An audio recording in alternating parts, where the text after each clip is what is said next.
yi 86 morts amaana cas de torture amaana ay nit yoo xam ne ñàkk nañu ci loxo wala tànk ñoo xam ne paralysé nañu à vie foofu itam justice dafa def liggéeyam liggéey bi mu war a def nag du lenn lu dul ñu ubbi l'enquête yi am na ñu porté plainte Pape Abdoulaye Touré porté na plainte ñu xool ñan ñoo def bu ñu jàppee ñooñu ñu def enquête yi war bu dee ñoom ñoo ci laal ñu juger leen bu dee ñoom la ñu condamné leen après nag ñu doog a wax waxu baal parce que réconciliation sans justice c'est toujours une jurisprudence boo xam ne dafay tax suba yeneen nit jëf comme ñu ñeneen ñi jëfee donc de ce point de vue là amul leneen loo xam ne mën nañ ko jàpp lu dul que ni dëkk bi impunité ci wàllu manifestation politique dafay yàgg lool kon boog loolu dinañ ko war a jeexal su fekkee ne c'est l'homme politique qui est impliqué su fekkee ni c'est l'acteur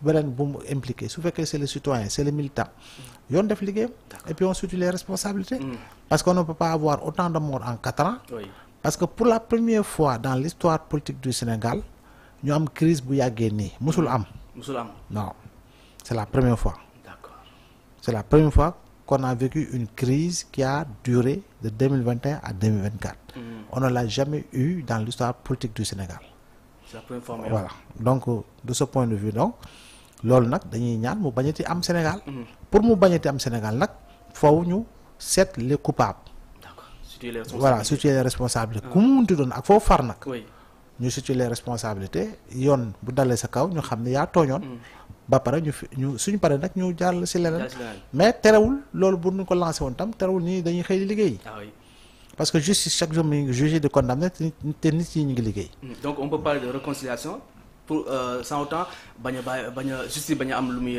tardé ci xam nga dëkk bi déjà le pays est clivé depuis fort longtemps il y a trop de clivage ñii taxawee ne ñii taxawee ne yaa ngi dégg te loolu tamit mësul am Sénégal waaw ça c'est vrai Sénégal sensibilité politique yi c'était des sensibilités politiques diverses ñii dañoo farfee ñee taxaw ne ñee taxaw ne ñee taxaw ne ku nekk am nay waxee contexte ak situation mooy doon tax mbooloo ay kuréel dajaloo ñu naan coalition organisation plateforme front et cetera mais clivage bu ñuy dund jamono ji c'est un clivage boo xam ne marade musiba donc il faut impérativement que ñu xam ne oui sénégalais yi nee nañu ñun la ñu doon dund wan nañ ko ginnaaw en votant 54% 54% yooyu ce n'est pas 54% contre 46% parce que les 54% proviennent de l'opposition c'est le pouvoir qui a perdu en ayant 34% kon l'opposition moo am 66%. D'accord. 66%. L'opposition waaw parce que kan moo doon candidat au pouvoir pour la continuité de l'œuvre de Macky Sall c'était Amadou Ba et c'est lui qui a obtenu 34%. ki jóge ci nguur gi ku jóge ci opposition bi moo am 54%. kon yow pour nga mesurer 54% ki nekk ci nguur gi faaw ñu yeggaat ci beneen élection présidentielle. mais du jamono ji nga koy 2019 2029 pour nga ko mesurer. pour nga koy mën a mesurer. D'accord. Que restera-t-il désormais des 54% face à la nouvelle opposition de 2029. ñi nga xam ñoo war a nekk candidat. foofu noonu nga koy mesurer. donc loolu moo fi nekk kon sénégalais yi wax nañ la jox nañ la majorité c'est pour véritablement nga dérouler li nga joxe woon comme programme. li nga joxoon comme programme nag justice daf see bokk. donc tout état tout président devra travailler pour un apaisement du climat social. Devra travailler pour un apaisement du climat politique. Par rapport à des mesures idoines, des mesures justes, des mesures équilibrées et qui sont liées fondamentalement à des réformes institutionnelles pointues. Réformes institutionnelles pointues yooyu mooy prendre les conclusions les plus pertinentes issues du dialogue politique, du dialogue national, du dialogue politique, issues également des assises par rapport aux réformes attendues ci secteur justice. Réforme nag ñun dañ ko mës a ragal.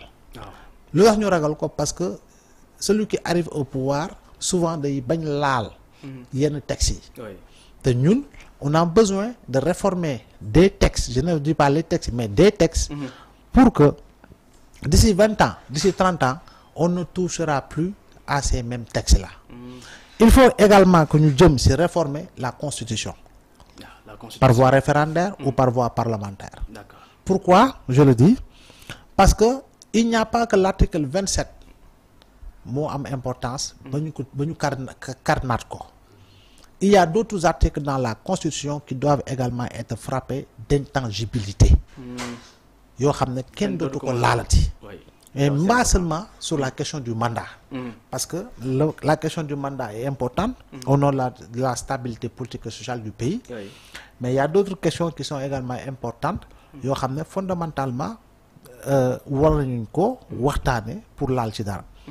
Il y a aujourd'hui les assises sur la justice. li mu wax am na loo xam ne charte de gouvernance démocratique waxoon na ko. li charte de gouvernance démocratique waxoon am na loo xam ne commission nationale de réforme des institutions waxaat na ko kon boog am nga ñetti téere yoo xam ne boo sukkandikoo tu peux véritablement aller dans le sens d'opérer les réformes qu'il faudra. te réformes yooyu ça concerne le code de procédure pénale. Ça concerne le code pénal. Ça concerne le code électoral. Ça concerne la constitution. Ça concerne le code des obligations civiles. Et véritablement d'autres textes yoo xam ne ñu ngi fi yoo xam ne war nañ ko laalaat. On a un règlement intérieur de l'Assemblée nationale boo xam ne yeesal nañ ko. war nañ ko gën a mën nañ ko gën a parfairaat. Parce que comme on dit un bloc de texte n'est jamais parfait. C'est à parfaire. Plus ñuy dem. Donc yooyu yëpp bu ñu ko laalee nous irons vers des équilibres. D'accord. Équilibre yooyu nag mooy tax ñu am équilibre politique. Équilibre social. Parce que tamit di nga jëm ci réforme yoo xam ne comme nuñ ko jukkee parti politique yi di nga leen laal. te parti politique yi pour laal leen yomb na la. Parti politique yomb na. Il faut tout simplement sortir des tiroirs la loi de 81 modifiée en 89 pour véritablement aller dans le sens de réformer la loi et véritablement de l'appliquer aux partis politiques. Surtout réformer li nga xam moom les partis politiques remaniement tamit mën na am ay conséquences parce que toujours day am aussi ay frustré contexte actuel bu ñu defee remaniement moom ay frustré nan lañ mën a moytu ba def ba moytu des frustrations qui risquent de ne pas peser sur la balance. Non. mën na bañ a am ay benn conséquence. Non, je dis des frustrations qui risquent de ne point peser sur la balance. Pour lu tax parce que si tu as aujourd'hui un ministre boo xam ne dingi nañ ko. mu am nu mu kaasee nu mu taxawee quel impact. Parce que kooku tey lan moo topp ci ginnaawam. Parce que xam nga lan mooy la nouveauté. Au niveau de PASTEF c'est que toutes les bases ñoom ñëpp s'identifient à Sonko. Toutes les bases pratiquement s'identifient à Sonko. Alors que feneen da nga daan dem ñu ne la fii moom ki fi teg tànk nii la tudd. base bi moom lay topp. Oui, effectivement. jomba base bi moom lay topp. donte les partis bu nekk au pouvoir la bokk waaye base bi moom la. alors que fii nag liy wuute mooy base yëpp ñoom Sonko la ñu topp.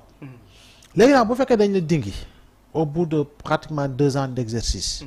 nga ne da ngay frustré loolu nag pour man loolu weesul yëpp Sénégalais yi te loolu jamonoy Macky Sall ak Abdoulaye daan na ko wax.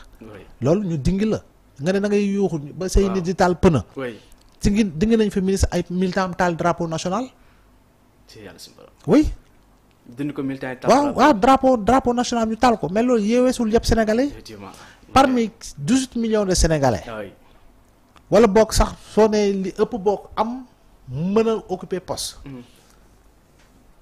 yow ñu tànn la ci ëppoo diplôme. ëppoo jàng. ëppoo jaar-jaar. ñu tànn la bàyyi ñoo xam ñoo la ëpp jàng ñoo la ëpp jaar-jaar ñoo la gën a servi dëkk bi. tabb la pouvoir décret bi la tabb pouvoir décret boobu moo la tebbi. nga ne da ngay frustré wala da ngay kaas. Ah non loolu c'est un manque de respect au Sénégalais. Effectivement. Donc ñu fi nekk seen poids xëy na ba amee frustration aussi amul lu dara lu mën a indi ay conséquences. non je dis encore une fois xam nga tey ku ñu dingi. lu tax ngay frustré suba war nañ la mën la tabaat. Des ministres ont été enlevés sous Macky sous Wade. Et plus tard à l'occasion d'autres remaniements. ñu andiwaat leen ci gouvernement. am ay ministres dingi nañ leen fi après ñu nekk DG. Abdoulaye Diouf Sarr dañu ko dingi ministre de la santé def ko DG FONSIS. Souleymane Ndéné Ndiaye il a été premier ministre du Sénégal. Il s'est retrouvé PCA sous le régime du président Macky Sall.